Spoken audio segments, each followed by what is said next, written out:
Hi guys! How are you today? Parang nasa hawla lang ako, no?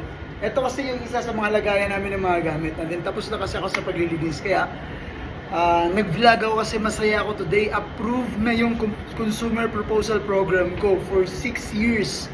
Imagine, 17,500 yung utang ko lahat sa mga credit cards ko. Nagiging 6,000 na lang siya. So, nakatipid ako. Well, anyway, for 6 years, 100 monthly yung babayaran ko. So, medyo magaan-gaan na siya. Hindi na siya ganun kabigat. Unlike yung dati na utang ko is, ano talaga siya, tumutubo. So, nahirapan ako magbayad dun. So, kaya nag-apply ako ng Consumer Proposal Program. So, approved na siya. Mag-start na ako next month sa pagbabayad.